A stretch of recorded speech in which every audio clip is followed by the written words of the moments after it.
7 साल बाद। पहले घर तक मेरे साथ चलो, उसके बाद क्रिकेट ग्राउंड चले जाना, आरती ने कहा। हम गंगा पर बोटिंग करने के बाद शाम को घर लौट रहे थे। आरती और मैं पिछले 5 साल से हर सप्ताह इसी तरह बोटिंग करने जाते थे। 80 घाट के नाविक फूलचंद भाई मुझे अपनी नाव दे देते थे। हम एक गली से होकर गुजर रहे थे जो इतनी संकरी थी कि एक मोटर गाय आसानी से उसमें फंस सकती थी। हम घाटों से सटे एक मुख्य मार्ग पर निकले। मुझे पहले ही दिली हो गई आरती, राघव मुझ पर बहुत चिल्लाएगा, तो मुझे भी अपने साथ आने दो, मैं घर जाकर बोर्ड नहीं होना चाहती, उसने कहा। नहीं। क्यों? उसने आंखें झपकाते हुए कहा।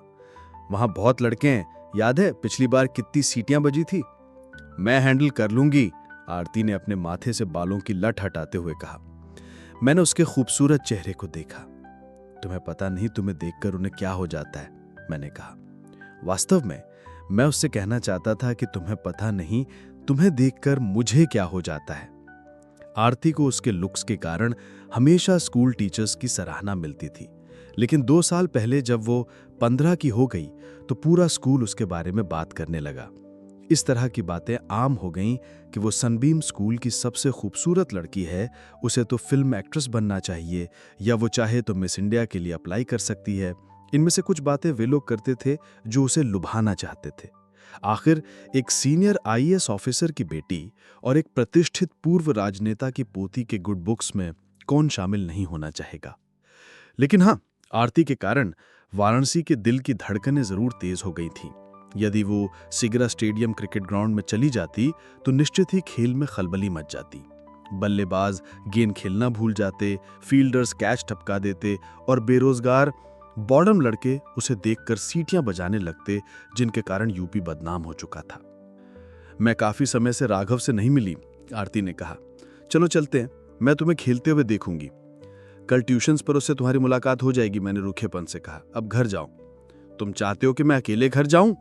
एक रिक्शा कर लो, मैंने कहा। उसने मेरी कलाई थाम ली। तुम अभी मेरे साथ चल रहे हो। उसने मेरा हाथ पकड़ा और जब तक मैं उसके साथ उसके घर नहीं पहुंच गया तब तक वो मेरे हाथ को आगे पीछे झुलाती रही। मैं उससे कहना चाहता था कि वो अब इस तरह मेरा हाथ ना पकड़ा करे। 12 की उम्र तक ये ठीक है, लेकिन 17 की उम्र में नहीं। यह अलग बात है कि 17 की उम्र में उसका मेरा हाथ पकड़ना 12 की तुलना में मुझे ज्यादा अच्छा लगता था। क्या हुआ? उसने कहा। तुम घूर क्यों रहे हो? मैंने तुम्हारा हाथ केवल इसीलिए पकड़ा है कि कहीं तुम भाग ना जाओ। मैं मुस्कुरा दिया। हम शोरगुल भरी सड़कों से होकर शांत कैंटोनमेंट इलाके तक चले आए। फिर हम जिला जज प्रताप ब्रिज प्रधान के बंगले पर पहुंचे। वे आरती के पिता थे। सांझ का आकाश गहरे नारंगी रंग का हो गया था। यह तय था कि राघव मुझ पर बहुत बिगड़ेगा, क्योंकि खेलने के लिए बहुत समय जाया हो चुका था। लेकिन मैं आरती की बात न टाल सका। थैंक यू, आरती ने बांसुरी सी आवाज में कहा। भीतर आओगे? नहीं, मुझे पहले ही बहुत देरी हो चुकी है, मैंने कहा। हमारी आंखें मिली, लेकिन जल्द ही मैंने अपनी आंखें हटा ली। बेस्ट फ्रेंड्स, बस यही थे हम, मैंने खुद से कहा। हवा में उसके बाल लहराए और काली लटें उसके चेहरे को हौले से सहलाने लगीं। मुझे अपने बाल कटवा लेने चाहिए, इन्हें मेंटेन करना बहुत मुश्किल है, आरती ने कहा। नहीं, ऐसा मत करना, मैंने दृढ़ता से कहा। मैंने केवल तुम्हारे लिए ही अपने बाल इतने लंबे रखे हैं। बाय, उसने कहा। मैं सोचने लगा कि क्या वो भी मेरे बारे में अलग तरह से सोचने लगी है, लेकिन मुझे नहीं पता था कि यह बात उससे कैसे पूछी जाए। ट्यूशन्स पर मिलते हैं, मैंने चलते चलते कहा। राघव कश्यप, टीचर ने नाम पुकारा और एक आंसर शीट ऊपर उठा दी। राघव, आरती और मैंने दुर्गा कुंड में जेएसआर कोचिंग क्लासेस ज्वाइन की थी ताकि हम इंजीनियरिंग प्रवेश परीक्षाओं की तैयारी कर सकें। जेएसआर का नामकरण उसके 3 संस्थापकों मिस्टर झा, मिस्टर सिंह और मिस्टर राय के नाम पर किया गया था, और वो AIIEE यानी all India engineering entrance exam और IITJEE यानी Indian institute of technology joint entrance exam के लिए लगातार मॉक टेस्ट आयोजित करता था। AIIEE में हर साल देश भर के 10 लाख स्टूडेंट्स परीक्षा देते हैं, जो नेशनल इंस्टीट्यूट्स ऑफ टेक्नोलॉजी यानी NIT के 30,000 पदों के लिए प्रतिस्पर्धा करते हैं। इंजीनियर बनने की चाह रखने वाला हर छात्र ये परीक्षा देता है। मैं इंजीनियर तो नहीं बनना चाहता था, लेकिन बाबा मुझे इंजीनियर बनते देखना चाहते थे और इसीलिए मैंने जेएसआर ज्वाइन किया था। राघव 40 स्टूडेंट से खचाखच भरे क्लासरूम में से होकर अपनी आंसर शीट लेने आगे बढ़ा। 80 में से 66। वेल डन राघव, टीचर ने कहा। आईआईटी मटेरियल, एक लड़के ने फुसफुसाते हुए कहा। वो सनबीम का टॉपर है। मैं साफ तौर पर देख सकता था कि राघव अपने आईआईटीएन पिता के कदमों पर चल रहा है, जो भेल में इंजीनियर हैं। मुझे 80 में से 50 नंबर मिले। ये एक ठीक ठाक प्रदर्शन था। ये किसी क्रिकेट टीम में 12वां खिलाड़ी बनने के लिए तो काफी था, लेकिन खिलाड़ी बनने के लिए नहीं। फोकस गोपाल, टीचर ने कहा। तुम्हें अपनी जगह सुरक्षित करने के लिए 60 से ज्यादा नंबर लाने होंगे। मैंने सिर हिला दिया। मैं एक अच्छी इंजीनियरिंग कॉलेज में पढ़ना चाहता था। मेरे पिता ने कई सालों से कोई अच्छी खबर नहीं सुनी थी। आरती प्रधान, टीचर ने पुकारा। पूरी क्लास की निगाहें सफेद सलवार कमीज पहने उस लड़की की ओर घूम गईं, जिसके कारण उबाऊ कोचिंग क्लासेस भी अखरती नहीं थी। आरती ने अपनी आंसर शीट ली और खिलखिला दी। 80 में से 20 लाना तुम्हें फनी लगता है? टीचर ने भौहें चढ़ाते हुए कहा। आरती ने हथेलियों से अपना चेहरा छुपा लिया और अपनी सीट पर लौट आई। उसकी इंजीनियर बनने की कोई इच्छा नहीं थी। उसने 3 कारणों से जेएसआर ज्वाइन किया था। पहला ये कि कोचिंग क्लासेस अटेंड करने से उसे अपनी 12वीं सीबीएसई की पढ़ाई में मदद मिल सकती थी। दूसरा ये कि मैंने भी जेएसआर ज्वाइन किया था और उसे कंपनी मिल गई थी।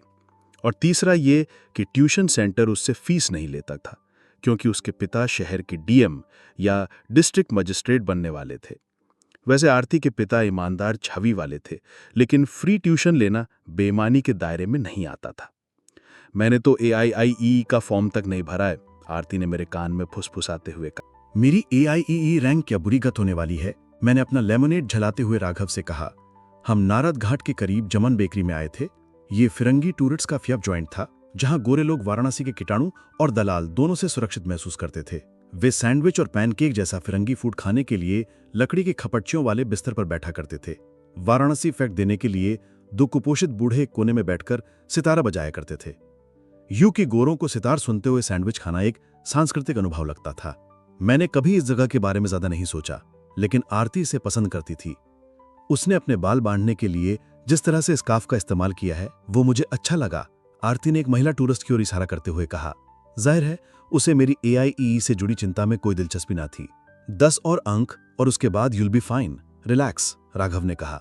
मेरे और उन 10 अंक के बीच 1 लाख स्टूडेंट्स खड़े हैं, हमने कहा। सर के बारे में मत सोचो, अपनी पढ़ाई पर ध्यान दो, उसने कहा। मैंने धीमे से अपना सर हिला दिया। जब आप टॉपर होते हैं तो सलाह देना आसान होता है। मैंने कल्पना की कि मैं 1 लाख अन्य लो रैंकर्स के साथ एक समुद्र में हूं और सांस लेने के लिए तड़प रहा हूं। हम डूब रहे थे और भारत के एजुकेशन सिस्टम के लिए बेकार होते जा रहे थे। 3 सप्ताह का समय और था और उसके बाद AIEE नाम की सुनामी आने वाली थी। आरती ने मेरे चेहरे के सामने अपनी अंगुलियां लहराईं। नींद से जागो ड्रीमर, सब ठीक हो जाएगा, उसने कहा। तुम एग्जाम नहीं दोगी? राघव ने आरती से पूछा। हाँ, वो खिलखिला दी। इसी सप्ताह में ट्रेन ना रिलीज हो रही है। आखिर में शाहरुख खान की फिल्म कैसे मिस कर सकती हूं? उन्हें AIEE पोस्टपोन कर देना चाहिए। वेरी फनी, मैंने मुंह बना दिया। अगर तुम इंजीनियर नहीं बनना चाहती तो फिर तुम आखिर करना क्या चाहती हो? क्या कुछ करना जरूरी है? मैं भारतीय नारी हूं, शादी करूंगी, घर बसाऊंगी और खाना पकाऊंगी, या फिर नौकर को खाना पकाने का मौका देख समझ भी। ये कहकर वो हंस पड़ी और राघव भी उसकी हंसी में शामिल हो गया। लेकिन मुझे इसमें कुछ भी हंसने जैसा नहीं लगा। मैं उन लाख स्टूडेंट से अपना ध्यान नहीं हटा पा रहा था जो इंजीनियर बनना चाहते थे और जिनसे मुझे कुछ ही दिन बाद भिड़ना था। इतने सीरियस क्यों हो रहे हो गोपाल जी? मैं मजाक कर रही हूं। तुम जानते हो कि मैं घर पर नहीं बैठ सकती, आरती ने मेरा कंधा थपथपाते हुए कहा। चुप करो आरती, मैंने कहा। मुझे पता है कि तुम एयर होस्टेस बनना चाहती हो। Air hostess? वाओ, राघव ने कहा। दैट्स नॉट फेयर गोपाल, आरती ने चिल्लाते हुए कहा। तुम दुनिया के सामने मेरे सीक्रेट्स उजागर कर रहे हो। दुनिया नहीं, वो केवल मुझे ही बता रहा है, राघव ने कहा। आरती ने मुझे एक डर्टी लुक दी। सॉरी, मैंने कहा। आरती से मेरा रिश्ता ज्यादा गहरा था। हम राघव को अपना दोस्त मानते थे, लेकिन गहरा दोस्त नहीं। तुम वाकई बहुत अच्छी एयर होस्टेस बनोगी, राघव ने कहा। उसके लहजे में शरारत थी। खैर जो भी हो, जैसे कि डैड मुझे वाराणसी से कहीं जाने देंगे। यहाँ कोई एयरलाइंस नहीं है, यहाँ केवल मंदिर है। शायद मैं एक टेम्पल होस्टेस बन जाऊं। सर प्लीज फर्श पर अपना आसन ग्रहण कीजिए। प्रार्थना शीघ्र ही प्रारंभ होने वाली है। प्रसाद आपकी सीट तक पहुंचा दिया जाएगा। राघव अपना पेट पकड़कर फिर से हंस पड़ा। उसका पेट बहुत गठीला था। मुझे ऐसे लोगों से घृणा होती है जिन्हें प्राकृतिक रूप से सपाट पेट मिला होता है। भगवान सभी पुरुषों के लिए सिक्स पैक को एक डिफॉल्ट स्टैंडर्ड क्यों नहीं बना देते? क्या फैट जमा करने के पेट के सिवा कोई और जगह नहीं हो सकती? राघव ने आरती के हाथ पर ताली दी। मेरे कान की लबें सुकड़ गईं। सितार वादक ने एक तीधुन बजानी शुरू कर दी। आरती, तुम क्या नॉनसेंस बात कर रही हो? मैंने कहा। मेरी आवाज तेज थी। मेरे इर्द गिर्द मौजूद फिरंगी, जो यहां वैश्विक शांति की तलाश में आए थे, चौकन्ने हो गए। मुझे यह अच्छा नहीं लग रहा था कि राघव और आरती एक दूसरे के फिस्से जोक्स का भी मजा ले रहे थे। राघव ने अपने लेमनेड बर्ग को इतनी जोर से चूसा कि ड्रिंक उसकी नाक से बहने लगी। ग्रोहास, आरती ने कहा, और दोनों फिर से ठाका लाकर हंस पड़े। मैं उठ खड़ा हुआ। क्या हुआ? राघव ने कहा। मुझे जाना है, बाबा मेरा इंतजार कर रहे हैं। बाबा के खांसने की आवाज मेरे दरवाजे की घंटी की आवाज में दब गई थी। सॉरी, मैं सुन नहीं पाया था, आखिरकार उन्होंने दरवाजा खोलते हुए कहा। आप ठीक तो है ना? मैंने पूछा। हाँ, कुछ खास नहीं, मैंने दाल रोटी बनाई है। ये भी तो कुछ खास नहीं है। मेरे पिता पिछले साल ही 60 साल के हुए थे, लेकिन नॉनस्टॉप खांसी के कारण वो 80 के लगने लगे थे। डॉक्टर ने हाथ खड़े कर दिए थे। हमारे पास सर्जरी के भी पैसे नहीं थे। उनके स्कूल ने उन्हें एक अरसा पहले ही निकाल बाहर कर दिया था। आप 10 बार ब्रेक लेकर 50 मिनट की क्लास नहीं पढ़ा सकते। उन्हें पेंशन मिलती थी, जिसके सहारे हमारे महीने के 3 हफ्ते कट जाते थे। मैं हमारी डामाडोल डाइनिंग टेबल पर बैठकर चुपचाप खाने लगा। एंट्रेंस एग्जाम, मेरे पिता ने कहना शुरू किया, लेकिन खांसी आ जाने के कारण वे रुक गए। मैं समझ गया वे क्या कहना चाहते हैं। मैंने AIE की तैयारियां पूरी कर ली हैं और JEE। बाबा, एग्जाम की तैयारी करना भी मुश्किल है, परिवार की उम्मीदों पर खरा उतरना। मेरे लिए IIT की उम्मीद मत पालिए बाबा, मैंने कहा। मेरे पिता का चेहरा उतर गया। मैं JEE भी कर लूंगा, लेकिन जरा सोचिए, 4 लाख में से सिर्फ 3000 का ही सिलेक्शन। तुम कर सकते हो, तुम ब्राइट हो। बाप का प्यार निश्चित ही अपने बेटे की काबिलियत का आकलन बढ़ा चढ़ा कर रहा था। मैंने सर हिला दिया। मुझे AIE से फिर भी उम्मीद थी, लेकिन JEE से नहीं। मैं सोचने लगा कि क्या बाबा इस बात को समझ पा रहे हैं कि यदि मेरी रैंक लग गई तो मुझे घर छोड़ना पड़ेगा। अगर मुझे NIT अगरतला जाना पड़ा तो क्या कहीं सूर दक्षिण में? इंजीनियरिंग ही सब कुछ नहीं है बाबा, मैंने कहा। इससे तुम्हारा जीवन सुरक्षित हो जाता है। अब एग्जाम से ठीक पहले मुझसे झगड़ा मत करो। मैं झगड़ नहीं रहा हूं। डिनर के बाद बाबा अपने बिस्तर पर लेट गए। मैं उनके करीब बैठ गया और उनका सर दबाने लगा। उन्हें खांसी का एक दौरा पड़ा और वे उठ बैठे। हम सर्जरी के बारे में सोचना चाहिए, यानी 2 लाख रुपए खर्च करने के बारे में बाबा। बाबा ने लेटे लेटे कहा। उनकी आंखें मुंदी हुई थीं। मैं समझ गया कि इस बारे में बात करना बेकार है। मैं चुप रहा। मैं इस विषय को छेड़ना नहीं चाहता था। हम जमीन विवाद को एक अरसा पहले ही सुलझा सकते थे, लेकिन अदालती सुनवाइयों ने हमारा जीना मुहाल कर रखा था। जमीन पड़ी पड़ी बंजर हो रही थी और हमारे पास पैसे नहीं थे। तुम ही बताओ, हम पैसा कहां से लाएंगे? मेरे पिता ने कहा। तुम पहले इंजीनियर बन जाओ, अच्छा जॉब हासिल करो, फिर मैं सर्जरी करवा लूंगा। अब मैं चुप नहीं रह सकता। ताया जी ने 10 लाख रुपए ऑफर किए थे। अभी तक तो बैंक में रखे रखी वो रकम 2 गुनी हो रही होती। मैं कुछ ना कुछ जरूर करूंगा। मैं आपको निराश नहीं करूंगा। मैं एक दिन जरूर अमीर बनूंगा, मैंने कहा। अमीर बनना आसान नहीं है, उसके लिए बहुत मेहनत करनी पड़ती है, लेकिन तुम तो मेहनत से जी चुराते हो, उन्होंने कहा। मैं उन्हें बताना चाहता था कि मैंने अपनी ओर से खासी मेहनत की थी। आप बिना मेहनत के 50,000वीं रैंक हासिल नहीं कर सकते, फिर चाहे उसका कोई भी यो मतलब ना हो। मैं कहना चाहता था कि मैं भीतर से टूटा हुआ महसूस कर रहा हूं। मैं चाहता था कि वे इस बात को समझ पाएं कि मैं फूट फूट कर रोना चाहता था, और यदि वे मुझे अपने सीने से लगा लेते तो इससे मुझे बहुत अच्छा लगेगा। चले जाओ, जिंदगी के ये बचे खुचे दिन मुझे चैन से बिता लेने दो, उन्होंने कहा। मैं अपने कमरे में गया और चुपचाप बैठ गया। इतने साल मैंने कभी अपनी मां को मिस नहीं किया था, लेकिन AIIET रिजल्ट के इस दिन मैं चाहता था कि काश वे मेरे साथ होते। मैंने वे 6 एकाकांश डॉलर ठीक ठाक ना कर पाने के लिए खुद को बहुत कोसा। मैं मन ही मन एग्जाम के दिन को बार बार दोहराता रहा, जैसे कि मेरा दिमाग समय में पीछे की ओर यात्रा कर सकता है, उसी दिन को फिर से दोहरा सकता है और मैं वहां जाकर अपनी गलती सुधार सकता हूं। पछतावा, शायद पछतावे की भावना इंसान के सबसे बड़े मैन्युफैक्चरिंग डिफेक्ट्स में से एक होगी। हम पछतावा करते रहते हैं, चाहे उसकी कोई तुक ना हो। मैं अपने बिस्तर पर लेटा सोचता रहा। आधी रात को मैं लिविंग रूम में आया और आरती को कॉल किया। अरे, तुम ठीक तो हो ना? उसकी आवाज शांत थी। उसे मेरे रिजल्ट के बारे में पता था, फिर भी उसने कॉल नहीं किया था। उसे पता था कि जब मैं उससे बात करने को तैयार होऊंगा तभी उसे कॉल करूंगा। आरती मुझे बहुत अच्छे तरह से समझती थी। हम बोट पर बात करेंगे, मैंने कहा। कल सुबह 4:30 बजे अस्सी घाट पर, उसने कहा। फोन के बाद मैं सोने चला गया। मैं लेटा रहा लेकिन नींद ना आई। मैं बहुत देर तक करवटें बदलता रहा। जब तक मैं बाबा के साथ अच्छे से बात नहीं कर लेता मुझे चैन न आने वाला था। मैं उनके कमरे में गया, वे सो रहे थे। गर्म पानी की बोतल अब भी उनके सिर पर थी। मैंने बोतल उठाकर एक तरफ कर दी। वे जाग गए।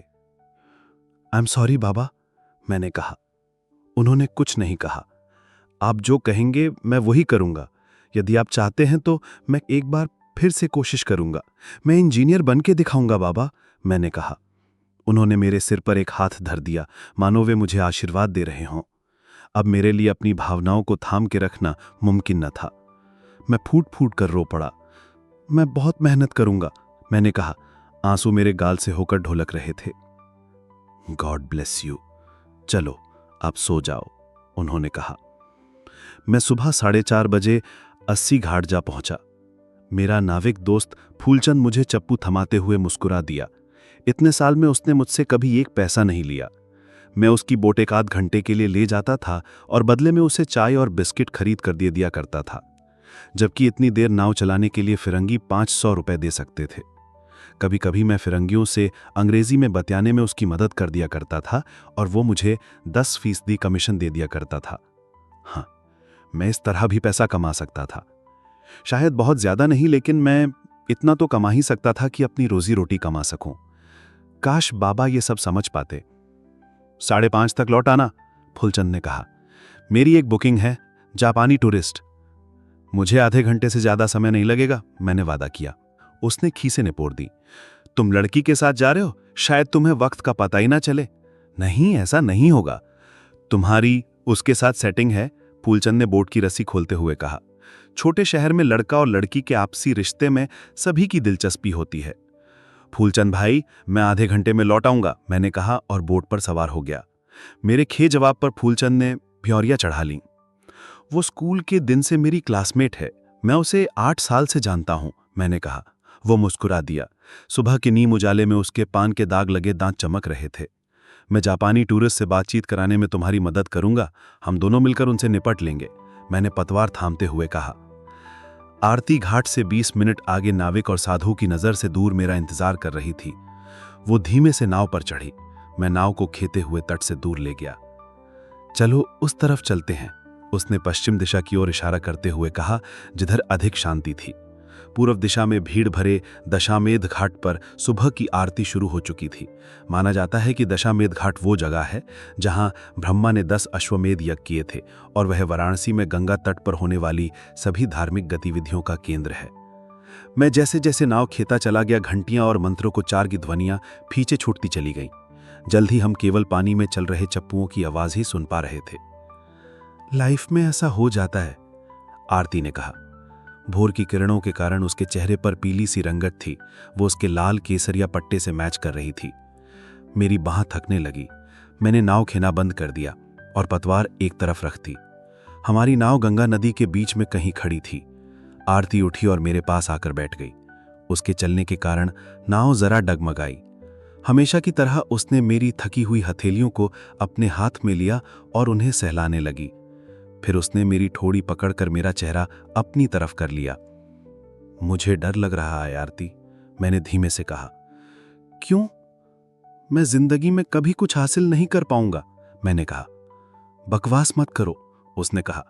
जो लोग AIIET में टॉप रैंक हासिल नहीं करते, क्या वे जिंदगी में कुछ भी नहीं कर पाते? पता नहीं, मुझे लगता है जैसे मैं हार गया हूं। मैंने बाबा को निराश किया है। वे ठीक है ना? वे चाहते हैं कि मैं एक बार फिर से कोशिश करूं। वे मुझे किसी भी कीमत पर इंजीनियर बनाना चाहते हैं। क्या तुम भी इंजीनियर बनना चाहते हो? आरती ने पूछा। मेरे पिता IAS में नहीं हैं, मेरे दादा मंत्री नहीं थे, मैं एक मामूली से परिवार से हूं। हम खुद से इस तरह के सवाल नहीं पूछते कि हम जीवन में क्या बनना चाहते हैं। हम अपनी रोजी रोटी अच्छे से कमाना चाहते हैं। इंजीनियरिंग से ऐसा हो सकता है, मैंने जवाब दिया। कितनी धक्यानु सी बात है। अपना पेट भरना कभी आउट ऑफ फैशन नहीं हो सकता, आरती, मैंने कहा। वो मुस्कुराई और मेरी बांह पर अपना हाथ रख दिया। मैंने उसे बाहों में भर लिया। मेरा चेहरा उसके चेहरे के करीब था। क्या कर रहे हो? आरती ने मुझे धकेलते हुए कहा। मैं केवल। ऐसा मत करो, आरती ने कठोरता से कहा। तुम हमारी दोस्ती को बर्बाद कर दोगे। मैं तुम्हें बहुत पसंद करता हूं, मैंने कहा। मैं कहना चाहता था कि मैं तुम्हें बहुत प्यार करता हूं, लेकिन मुझ में ऐसा कहने की हिम्मत नहीं थी। मैं भी तुम्हें पसंद करती हूं, उसने कहा। तो तुम मुझे चूम क्यों नहीं लेती, मैंने कहा। क्योंकि मैं ऐसा नहीं करना चाहती, उसने मेरी ओर देखते हुए कहा। मुझे गलत मत समझना, तुम कई साल से मेरे बेस्ट फ्रेंड हो, लेकिन मैं तुम्हें पहले भी कह चुकी हूं। वह चुप हो गई। क्या? मैं तुम्हें उस तरह से नहीं देखती, उसने अपनी बात पूरी की। मैं उससे दूर हट गया। गोपाल, प्लीज मुझे समझने की कोशिश करो। तुम पहले ही डिस्टर्ब्ड हो, इसलिए मैं तुम्हें। इसलिए क्या आरती, तुम मेरी फीलिंग्स को हर्ट नहीं करना चाहती? वेल, तुम ऐसा कर चुकी हो। मैंने घड़ी देखी, 4:50 हो चुके थे। मुझे नाव लौटानी थी। मैंने फिर से पतवार उठा ली। चलो तुम्हारे घर चलते हैं, मैंने कहा। उसने हामी भर दी। घाट पहुंचने तक हम खामोश रहे। फूलचंद हमें देखकर मुस्कुरा दिया, लेकिन जब मैंने नजरें तरेर कर देखा तो उसकी मुस्कुराहट गायब हो गई। हम नाव से नीचे उतरे। तुम आज कुछ समय बाद घर आना चाहोगे? आरती ने कहा। मुझसे बात मत करो, मैंने कहा। तुम इडियट की तरह बिहेव कर रहे हो। मैं इडियट ही हूं और तुम ये जानती हो, इसीलिए तो मैं AIIET क्लियर नहीं कर पाया, मैंने कहा और उसकी तरफ देखे बिना वहां से चला आया। AIIE की तरह मज़ेई भी क्लियर नहीं कर पाया। राघव ने जेई क्लियर की और देश भर में 1123वीं रैंक बनाई। इससे वो वाराणसी में एक इंजीनियरिंग सेलिब्रिटी बन गया। अगले दिन स्थानीय अखबार में उसके बारे में छपा था। वाराणसी के 4 स्टूडेंट्स ने जेई क्रैक की थी, जिसमें से केवल राघव ही ऐसा था जो वाराणसी में रहता भी था। बाकी के 3 कोटा में रहते थे। वे 3 कोटा क्यों चले गए? बाबा ने अखबार पढ़ते हुए कहा। बाबा को अब मेरे लूजर होने से कोई फर्क नहीं पड़ता था। मेरे द्वारा जेई रैंक ना हासिल करने पर उन्होंने ना के बराबर प्रतिक्रिया की। कोटा IIT कोचिंग क्लासेस की राजधानी है, 1000 स्टूडेंट्स वहां जाते हैं, मैंने कहा। हर साल 1000 या सटीक शब्दों में कहूं तो कुल IIT सेलेक्ट्स में से 1/3 छात्र के लिए पश्चिमी भारत का ये छोटा सा शहर ही जिम्मेदार होता है। क्या? बाबा ने कहा। ऐसा कैसे संभव है? मैंने कंधे उचका दिए। मैं अब एंट्रेंस एग्जाम्स के बारे में बात नहीं करना चाहता था। मुझे 12वीं में 79% मार्क्स मिले थे। मैं इलाहाबाद यूनिवर्सिटी से BSc कर सकता था। पढ़ाई के लिए इलाहाबाद से वाराणसी तक नियमित रूप से 120 किलोमीटर का सफर करना कठिन जरूर था, लेकिन मैं इलाहाबाद जाकर भी रह सकता था और सप्ताहांत में बाबा से मिलने आ सकता था। राघव कौन सी IIT ज्वाइन कर रहा है? पता नहीं, मैंने कहा।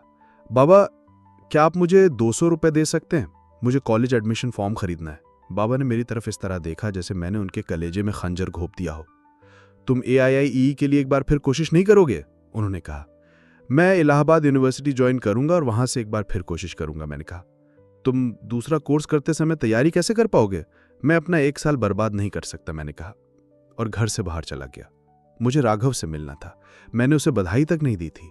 यह सच था कि जेई में उसके सिलेक्शन पर मुझे बहुत खुशी नहीं हुई थी। मुझे खुश होना चाहिए था, लेकिन मैं नहीं हुआ। लेकिन आखिर हम 10 साल से दोस्त थे। हमें अपने दोस्तों की खुशी में शरीक होना चाहिए। बहरहाल अब वो एक IITian होने जा रहा था, जबकि मैं कुछ भी नहीं था। जाने क्यों मुझे ये अच्छा नहीं लग रहा था। मैंने उसके दरवाजे की घंटी बजाते समय नकली मुस्कुराहट का अभ्यास किया। राघव ने दरवाजा खोला और सीधे मुझे गले से लगा लिया। हे बड़ी, नाइस टू सी यू, उसने कहा। कांग्रेट्स बॉस, मैंने कहा। मेरे होंठ फैल गए और मेरे दांत को देखा जा सकता था। अब मैं कह सकता हूं कि मैं एक सेलिब्रिटी को जानता हूं। मैं उसके घर में चला आया। BL द्वारा दिया गया एक सादा सा 3 बेडरूम का अपार्टमेंट। डाइनिंग टेबल पर अखबार फैले थे जिनमें उसकी सिलेक्शन की खबर थी। राघव के पिता सोफे पर बैठे थे और उनके साथ उनके कुछ रिश्तेदार थे जो उनसे मिलने आए थे। वे उन्हें मुबारकबाद देने आए थे। आखिर IIT रैंक बहुत बड़ी उपलब्धि होती है, माउंट एवरेस्ट पर चढ़ने या स्पेस मिशन में शामिल होने के बराबर। मिस्टर कश्यप मुझे देखकर दूर से मुस्कुराए। शायद ये मेरी कल्पना ही रही होगी, लेकिन उनकी मुस्कुराहट देखकर मुझे लगा कि ऐसे मुस्कान अपने से नीचे कद वाले लोगों को दी जाती है। मुझे कोई शक नहीं था कि अगर मुझे भी रैंक मिली होती तो वो खड़े हो जाते और मुझसे हाथ मिलाते। बहरहाल फर्क तो उससे भी कुछ नहीं पड़ता। राघव और मैं उसके कमरे में चले गए। मैं एक कुर्सी पर बैठ गया और वो बिस्तर पर। तो कैसा लग रहा है तुम्हें? मैंने कहा। मैं जानना चाहता था कि उन स्टूपिड रेस में से एक हासिल करने पर कैसा लगता है, जो आपको रातों रात कोयले से हीरा बना देती हैं। अनबिलीवेबल वाला, राघव ने कहा। मैंने सोचा था कि मैं शायद AIIE क्लियर कर पाऊंगा, लेकिन जेई, वाह। कौन से IIT में जा रहे हो? मैं IIT BHU ज्वाइन करूंगा। मुझे अच्छी ब्रांच मिल जाएगी और वो भी वाराणसी में, राघव ने कहा। आईआईटी बीएचयू यानी बनारस हिंदू यूनिवर्सिटी का इंस्टीट्यूट ऑफ टेक्नोलॉजी वाराणसी का सबसे प्रतिष्ठित कॉलेज था। वो अपनी भर्तियां जेईई के मार्फत संचालित करता था, लेकिन उसकी ब्रांड हैसियत आईआईटी के बराबर नहीं थी। बीएचयू क्यों? मैंने कहा। मैं पार्ट टाइम जर्नलिज्म भी करना चाहता हूँ, यहाँ के अखबार में मेरे कॉन्टैक्ट्स हैं, राघव ने कहा। जब लोगों को कोई चीज़ तश्तरी में सजाकर पेश की जाती है तो वे उसकी कद्र नहीं करते। निश्चित ही राघव के मन में लेखक बनने की इच्छा थी। कुछ अखबार में उसके कुछ संपादकीय नामपत्र और लेख भी छपे थे। बहरहाल मुझे उसकी बात बेतुकी लगी। तुम एक हॉबी के लिए आईआईटी छोड़ देना चाहते हो? जर्नलिज्म मेरी हॉबी नहीं, पैशन है। तो फिर इंजीनियरिंग क्यों कर रहे हो? डैड के लिए। और मैंने उन्हें कहा है कि मैं बीएचयू इसलिए ज्वाइन कर रहा हूं क्योंकि मुझे कंप्यूटर साइंस जैसी बेहतर ब्रांच मिल जाएगी। तुम उन्हें कुछ मत बताना। राघव, तुम अब भी। राघव! बाहर से मास्टर कश्यप के चिल्लाने की आवाज आई। सॉरी, मुझे जाना होगा, राघव ने कहा। बाद में मिलते हैं। आरती को भी बुलाना, तुम्हारे पर मुझ पर एक पार्टी बकाया है। वो जाने के लिए उठ खड़ा हुआ। जब लोग कुछ हासिल कर लेते हैं तो वे सेल्फ ऑब्सेस्ड हो जाते हैं। जानना चाहते हो अब मैं क्या करने वाला हूं? मैंने बेपरवाही के साथ कहा। राघव रुक गया। ओह सॉरी, हाँ बताओ ना, उसने कहा। पता नहीं उसे मेरी बात सुनने में दिलचस्पी थी या वो इसे एक बोझ समझ रहा था। इलाहाबाद यूनिवर्सिटी, मैं वहां से एक बार फिर कोशिश करूंगा। अच्छा ख्याल है, राघव ने कहा। मुझे पूरा यकीन है कि तुम कुछ ना कुछ क्रैक करोगे। कम से कम AIIEE तो जरूर ही। जब लोग जेईई क्लियर कर लेते हैं तो वे कम से कम AIIEE तो जरूर ही जैसे जुमले का इस्तेमाल करने लगते हैं। मैं मुस्कुरा दिया। बाबा चाहते हैं कि मैं फिर से कोशिश करने के लिए पढ़ाई का 1 साल भी ड्रॉप करूं। हाँ, तुम ऐसा भी कर सकते हो, राघव ने कहा। उसके पिता एक बार फिर चिल्लाए। ठीक है, अब जाओ, मैंने कहा। अब मैं भी चलता हूं। सी यू बड़ी, राघव ने मेरा कंधा थपथपाते हुए कहा। नहीं बाबा, मैंने कहा, मैं कोटा न जाऊंगा। बाबा ने मेरी जानकारी के बिना पूरा 1 हफ्ता कोटा पर रिसर्च करते हुए मुझे बताया था। बंसल एंड रेजोनेंस आर बेट, उन्होंने कहा। आपको कैसे पता? मैं रिटायर्ड टीचर हूं, मैं पता लगा सकता हूं। ग्रेट, मैंने कहा। मैं तुम्हें कोटा भेजने को तैयार हूं। ट्यूशन के लिए सालाना 30,000 रुपए लगेंगे। लिव इन एक्सपेंसेस में महीने के तकरीबन 3,000 खर्च होंगे, तो 12 महीने का कितना हुआ? 30,000 प्लस 36,000, बाबा ने फुसफुसाते हुए कहा। 66,000, मैंने कहा। और 1 साल का नुकसान भी। बाबा, आपको क्या लगता है हम कहीं के राजा रजवाड़े हैं? मेरे पास 40,000 का एक फिक्स डिपॉजिट है जिसके बारे में मैंने तुम्हें नहीं बताया है, बाबा ने कहा। पिछले 3 साल में मैं जितनी बचत कर सकता था उतनी की है। इतना पैसा शुरुआत के लिए काफी है, बाकी के लिए हम कुछ बंदोबस्त करेंगे। तो हमारे पास जो थोड़ा बहुत पैसा है उसे हम ट्यूशन्स पर उड़ा दें, किसी दूर दराज के इलाके में। वैसे कोटा है कहाँ? राजस्थान में। दूर है, लेकिन यहां से कोटा के लिए सीधी ट्रेन है। 22 घंटे का सफर है। बाबा, लेकिन मैं कॉलेज ज्वाइन क्यों नहीं कर सकता? पैसा देना है तो उसके लिए दीजिए। कम से कम मेरे पास एक डिग्री तो होगी। एक बेकार सी डिग्री हासिल करने में भला क्या तुक है? और बेहतर कोचिंग के बिना तुम फिर से कोशिश कैसे कर पाओगे? तुम कुछ ही मार्क्स से एक अच्छी रैंक हासिल करने से चूक गए हो। शायद कोटा तुम्हें विकात्मक हासिल करने में मदद करे। मैं कंफ्यूज था। मैंने कभी नहीं सोचा था कि मैं दूसरी बार भी कोशिश करूंगा। 1 साल के लिए अपने शहर से इतनी दूर जाना तो दूर की बात है। तुम्हें अपनी ओर से पूरी कोशिश करनी ही होगी। राघव को देखो, उसकी पूरी जिंदगी अपसेट हो गई है, बाबा ने कहा। राघव को देखो? हाँ, ये नई दवाई अब वाराणसी के हर बच्चे के गले के नीचे उतारी जा रही थी। हम ये अफोर्ड नहीं कर सकते, मैंने अपने विचार को एकजुट करते हुए कहा।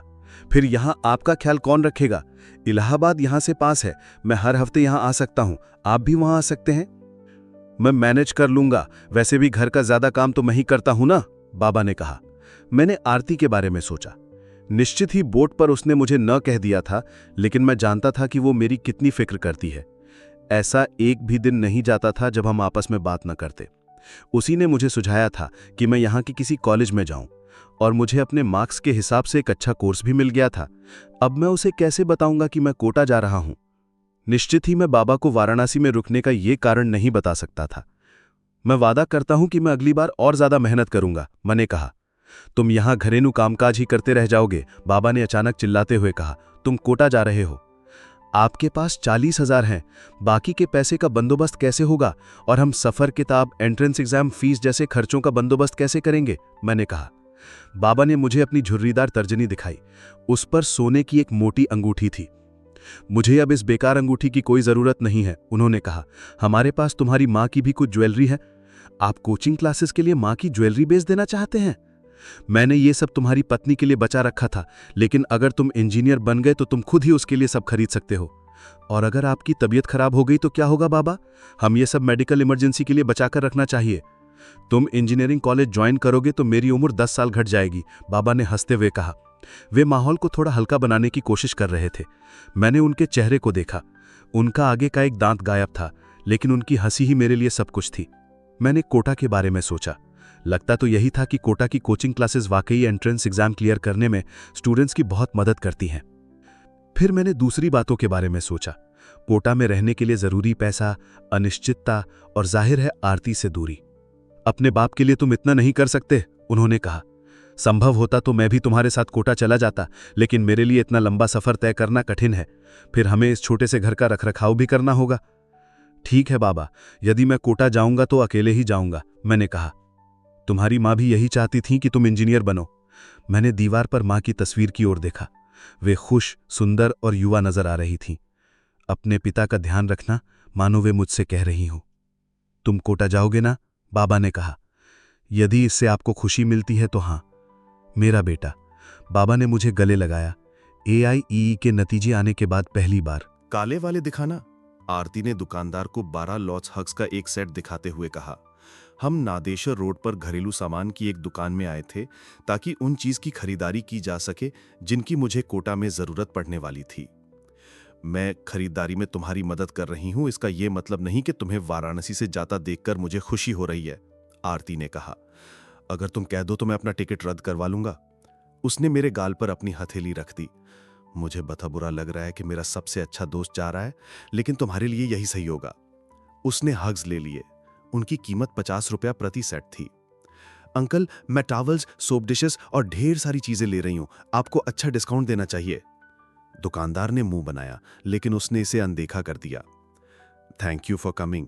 मुझे तो समझ ही नहीं आता कि क्या लेना चाहिए और क्या नहीं, मैंने उससे कहा। तुमने खाना पकाने के बर्तन लिए?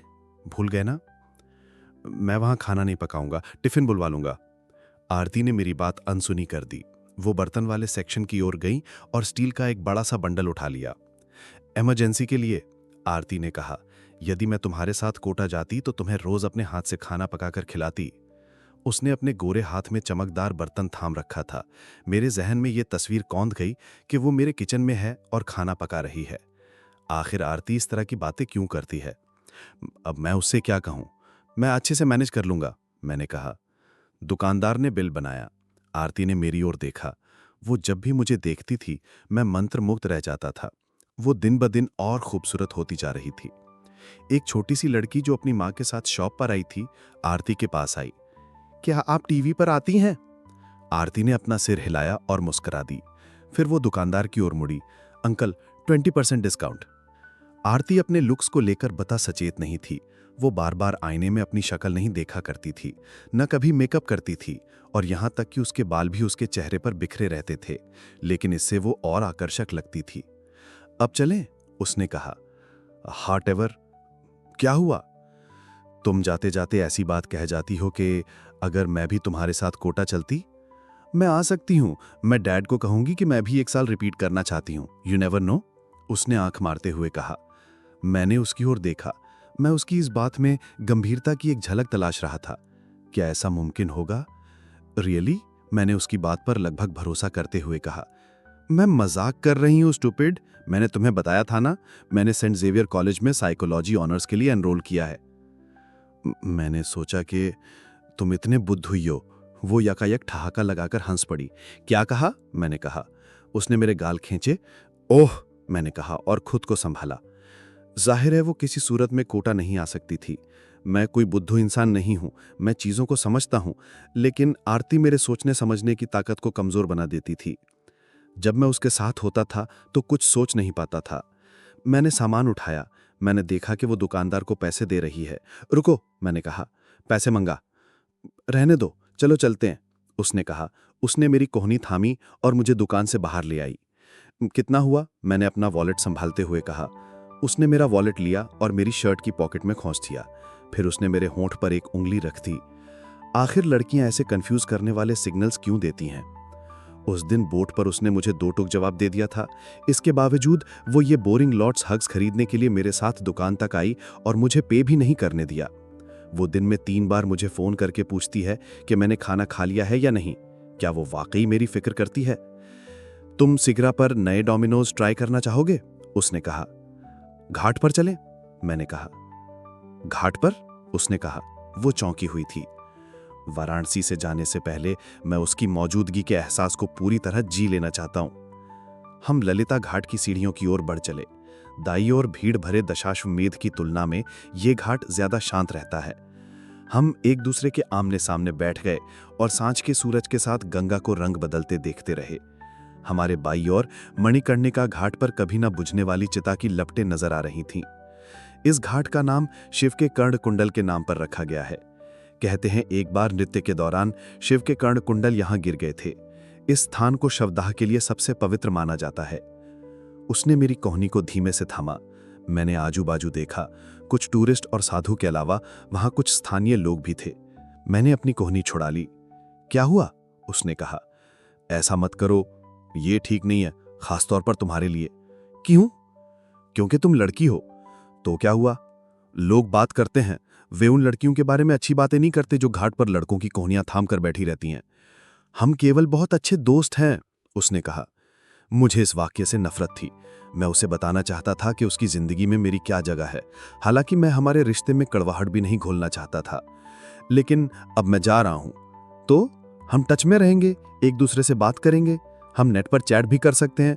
कोटा में साइबर कैफे है ना? मैंने सिर हिला दिया। ऐसे उखड़े उखड़े मत नजर आओ, उसने कहा। हमने दूर से मंदिर की घंटियां बजते सुनी। शाम की आरती शुरू होने वाली थी। तुम्हारी प्रॉब्लम क्या है? मैंने कहा।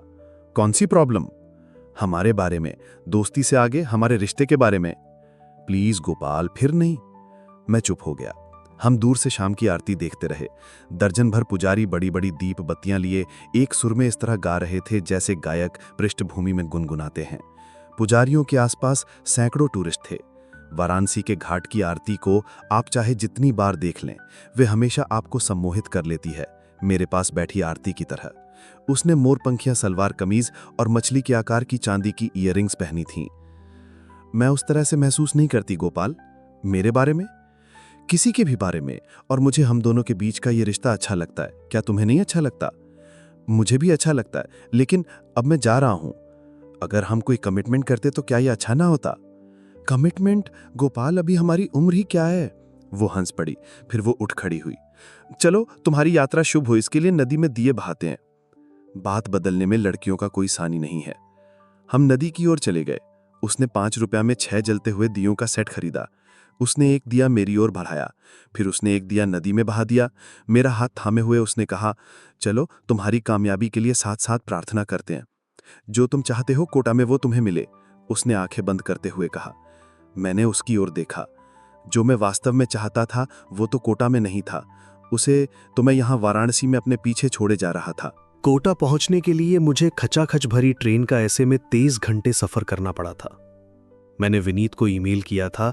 विनीत वाराणसी का लड़का था जिसने पिछला साल कोटा में बिताया था। मैंने कोचिंग क्लासेस के बारे जानकारी हासिल की।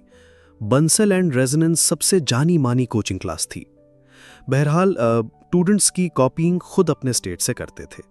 यदि मैं बंसल एंड रेजोनेंस में दाखिल होने में कामयाब नहीं हो पाता तो कोटा में उससे कमतर और अनेक कोचिंग क्लासेस थीं जिनमें मेरे जैसे लूजर्स पढ़ाई कर सकते थे। बहरहाल कोचिंग क्लास खोजने से पहले मुझे रहने की जगह का बंदोबस्त करना था। विनीत ने मुझे पेइंग गेस्ट सुविधा वाले कुछ घर के बारे में बताया था। मैंने रेलवे स्टेशन से एक ऑटो पकड़ा और कहा, बंसल क्लासेस के पास महावीर नगर में गाय सोसाइटी बिल्डिंग चलो। ऑटो कोटा की धूल भरी सड़क पर दौड़ता रहा। वो भारत के किसी अन्य छोटे शहर जैसा लग रहा था जहां बहुत ट्रैफिक और प्रदूषण होता है और टेलीकॉम, अंडरवेयर और कोचिंग क्लासेस के जरूरत से ज्यादा होर्डिंग्स होते हैं। मैं सोचने लगा कि आखिर इस जगह में ऐसा क्या खास था। आखिर ये शहर दुनिया की सबसे कठिन परीक्षा पास करने में हजारों विद्यार्थियों की कैसे मदद कर पाता है। आईआईटी या मेडिकल? ड्राइवर ने पूछा। उसके बाल सफेद थे और उसके दांत के रंग से मेल खाते थे। मैं समझ गया था कि कोटा में क्या खास था। यहां के सभी लोगों को ऐसे एग्जाम्स के बारे में जानकारी होती है। आईआईटी, मैंने कहा। बंसल बेस्ट है, लेकिन उनकी एंट्रेंस एग्जाम अगले हफ्ते शेड्यूल्ड है। तुम्हें ये सब पता है? मैं ड्राइवर के नॉलेज से हैरान था। वो हंस पड़ा। उसने पीछे मुड़ते हुए कहा, मेरी पूरी फैमिली एजुकेशन बिजनेस में है। मेरी वाइफ टिफिन बिजनेस चलाती है। तुम्हें टिफिन की जरूरत है? मैंने सिर हिला दिया। मेरा नाम शंकर है, मैं अलवर से हूं, उसने कहा। उसने बीच में से अपना हाथ आगे बढ़ाया। मैंने उससे जरा सा हाथ मिलाया। मैं गोपाल हूं, वाराणसी से। उसने मुझे टिफिन सर्विस के लिए एक बिजनेस कार्ड दिया। दिन में 2 बार के खाने के लिए 1500 रुपया तिमाही। आपके खान पान की चिंता हम करने दीजिए, आप केवल पढ़ाई कीजिए। एग्जाम बहुत कठिन है। कौन सा एग्जाम? मैंने कहा। आईआईटी के लिए जेईई। क्या गोपाल भाई, हम इतने एजुकेटेड भी नहीं है। हम गाई सोसाइटी कंपाउंड पहुंचे। एक जंग लगा लोहे का दरवाजा अपार्टमेंट्स के जर्जर ब्लॉक की पहरेदारी कर रहा था। सफाई करने के मकसद से एक वीपर अपनी विशालकाय झाड़ू की मदद से हवा में धूल का गुबार उड़ा रहा था। मैं बिल्डिंग के एंट्रेंस पर बनी छोटी सी गार्ड पोस्ट पर गया। भीतर एक वॉचमैन बैठा था। किससे मिलना है? वॉचमैन ने कहा। मुझे एक कमरा किराए से चाहिए, मैंने कहा। वॉचमैन ने मुझे ऊपर से नीचे तक देखा, फिर उसने मेरे खचाखच भरे फटे पुराने 2 सूटकेस देखे। एक में कपड़े भरे थे और दूसरे में वे किताबें जो मुझे जिंदगी में कोई भी मुकाम दिला पाने में नाकाम रही थीं। मेरे कंधे पर लटके झोले में वो सामान था जो आरती ने मुझे खरीद कर दिया था। मैं उसे मिस कर रहा था। मैं सोच रहा था कि क्या मुझे यहां कोई एसटीडी बूथ मिलेगा जहां जाकर मैं उसे फोन लगा सकूं। आईआईटी या मेडिकल? वॉचमैन ने सैनी रगड़ते हुए कहा। कोटा के लोग तब तक बाहरी लोगों को अपने यहां नहीं रखते जब तक वे ये न जान ले कि वे यहां क्या करने आए हैं। आईआईटी, मैंने कहा। मैं चाह रहा था कि वो अपने लिए निकोटीन का बंदोबस्त करने के बजाय मुझे थोड़ी और तवज्जो देगा। फर्स्ट टाइम है, रिपीट कर रहे हो? वॉचमैन ने अगला सवाल दागा। वो अब भी मेरी ओर नहीं देख रहा था। क्या इससे कोई फर्क पड़ता है? मैंने कहा। हाँ, फर्क पड़ता है, उसने कहा और अपने मुंह में सैनी उड़ेल दी। यदि तुम्हारा फर्स्ट टाइम है तो तुम एक स्कूल भी ज्वाइन करोगे और अधिकतर समय घर से बाहर रहोगे। लेकिन रिपीटर्स केवल कोटिंग क्लासेस के लिए बाहर जाते हैं। उनमें से कई तो दिन भर सोते रहते हैं। कुछ मकान मालिकों को यह पसंद नहीं है, इसलिए मुझे सही से बताओगे तो मैं तुम्हें सही जगह दिखा सकता हूं। रिपीटर, मैंने कहा। पता नहीं क्यों ये कहते हुए मेरी नजर झुक गई। मेरा ख्याल है कि जब आप किसी एंट्रेंस एग्जाम में फेल हो जाते हैं तो सैनी चबाने वाले वॉचमैन के सामने भी खुद को छोटा महसूस करने लगते हैं। ओ भगवान, एक और रिपीटर, वॉचमैन ने कहा। कोई बात नहीं, मैं कोशिश करूंगा। पहले मेरी फीस तय कर लेते हैं। क्या? मैंने कहा। मैं महीने भर के किराए का आधा लेता हूं। तुम्हारा बजट क्या है? 2000 रुपया महीना। बस इतना ही? वॉचमैन ने कहा। 4000 तक का बजट बनाओ, मैं तुम्हें एक बढ़िया शेयर्ड एयर कंडीशन रूम दिला दूंगा। मैं इतना खर्च अफोर्ड नहीं कर सकता, मैंने कहा। वॉचमैन उपहासपूर्ण तरीके से मुस्कुराया, जैसे किसी ने किसी 5 सितारा बार में देशी ठर्रा मांग लिया हो। क्या? मैं सोच रहा था कि क्या मुझे कोटा में अपनी पहली रात सड़क पर बितानी होगी। आ जाओ, उसने कहा। उसने दरवाजा खोला और मेरे सूटकेस अपने केबिन में रखवा लिए। वो पहले अपार्टमेंट ब्लॉक की सीढ़ियां चढ़कर ऊपर चला गया। सारे लड़कों के साथ शेयर करोगे? एक में है, वॉचमैन ने कहा। कर सकता हूं, मैंने कहा, लेकिन मैं पढ़ाई कैसे करूंगा? मुझे प्राइवेट कमरा चाहिए, चाहे छोटा ही सही। सवाल पढ़ाई का नहीं था, मैं अकेला रहना चाहता था। ओके, 5th फ्लोर पे चलो, वॉचमैन ने कहा। हम 3 मंजिल और चढ़े। थकान के कारण मैं हाँफने लगा। बेहद गर्म की वजह से भी दिक्कत हो रही थी। कोटा बहुत गर्म शहर है, जल्द से जल्द इस मौसम के आदी हो जाओ। बाहर तो गर्म के मारे जान ही निकल जाती है। इसलिए ये घर में घुसकर रहने और पढ़ाई करने के लिए एक अच्छी जगह है।